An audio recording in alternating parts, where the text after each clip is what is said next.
Welcome to Tribeca 2026.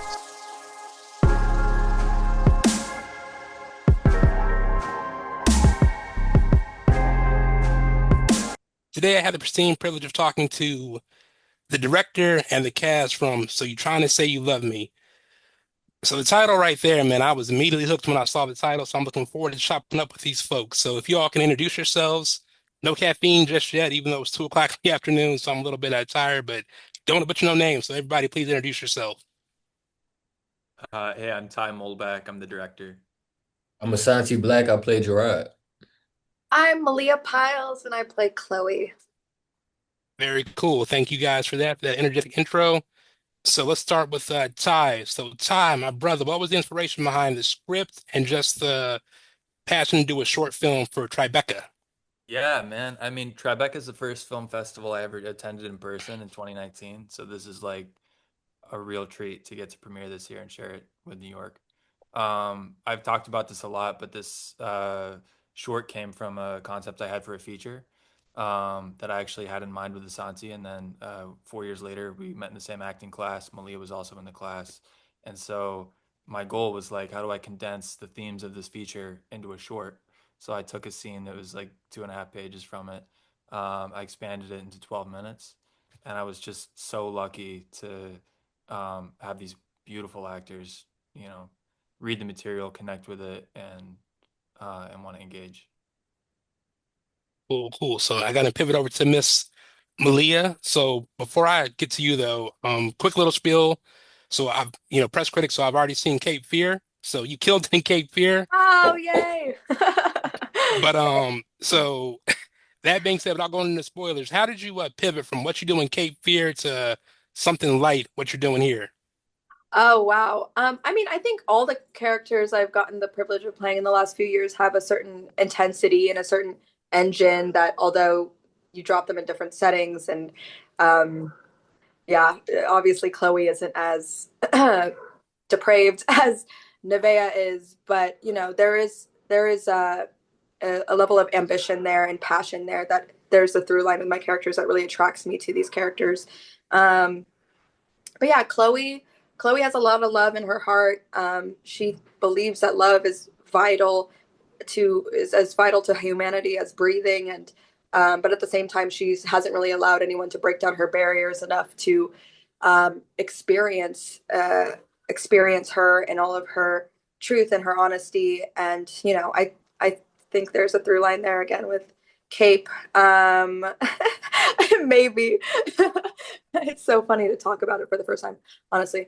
But yeah, it was a great treat to film. I'm just so obsessed with Ty and Asante and their work and the way that they work. And it was such a privilege to have this one night only performance with them and to now get to 2 years later be in a position to celebrate this film in New York. Very dope. And last but not least, my D&V homie, Mr. Black. So what attracted you to this film? Because you've done the romance thing before. Longtime fan of yours since When They See Us. So, Thank you. it's just so good to see you blow up and just flourish. But what attracted you most to this script? Yeah, I mean, I think that what attracted me most to it was the fact that, it would be me and Malia sparring for 12 minutes, which where we ended up shooting like 15 to almost 20 minutes. But really just like how dialogue heavy it was, being able to explore these themes that, when you read it on paper, it seems like very intimidating. But I think that that's what I enjoy as an actor, if I'm being honest, I don't want to gas Ty's head up too much, but I would say that it's akin to almost reading Shakespeare. You're like, what the fuck is this? And then you start to work it out, and you're like, oh, okay, that feels right, or that feels different, interesting, foreign even, but something that I didn't know was like screaming to be expressed from inside of me, you know?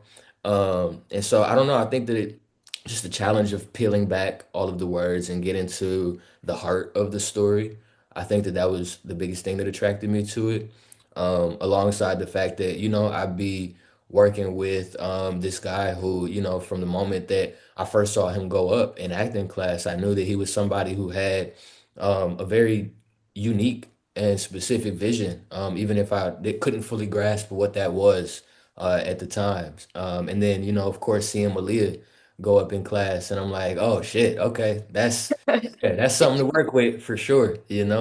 So yeah, just all of those elements working with these amazingly talented humans made it worth all the while. All right, so I'm gonna pivot back to Ty, and then I want you guys to follow up Ty's question. So I'm big on music and how it correlates to film. So in your opinion, Ty, what's the theme song for both these characters? And well, the music in the film is the Ramsey Lewis trio. So I'm so fortunate to get the rights to that. The theme song, damn. Oh, man, I don't know. Probably like some kind of like oh no, I know. Changes ASAP Rocky for Gerard 100%. That was a huge inspiration when I was What writing. album is that?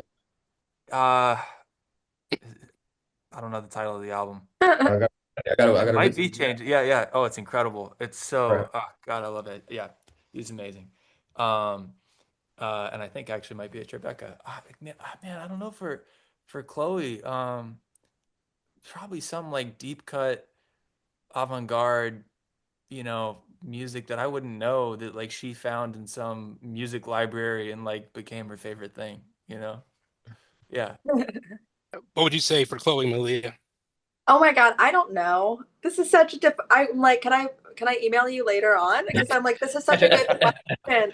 Because I love this, and music does so inform our work, and it definitely informed the short. I remember like what was that one song that we almost brought to it? That Asante you brought to class, and we tried to get it in the Oh film. yeah. The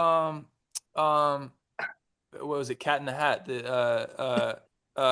No, that's the title of the album. Bobby Caldwell. Mm, Um, mm. Yeah, I yeah, forget the yeah. name of. Open Yeah, Your yeah. Eyes. What? Is it Open Your Eyes? Yeah. Yeah. Open Your eyes. Open Your Yeah, Eyes by Bobby Caldwell. That's the song. yeah. That's Yeah. What's funny about music though is we had discussed the briefly that the diner almost felt like this cathedral, like this chamber piece where you can say things and feel things that you don't expect from yourself in the real world. And so a little bit in rehearsal, we actually put some Danish Christmas music on, like this choral music that was echoing in a cathedral, just to kind of feel that like reverence. So maybe that's Chloe's theme. Yeah, maybe. I was listening to a lot of chamber music leading up to this.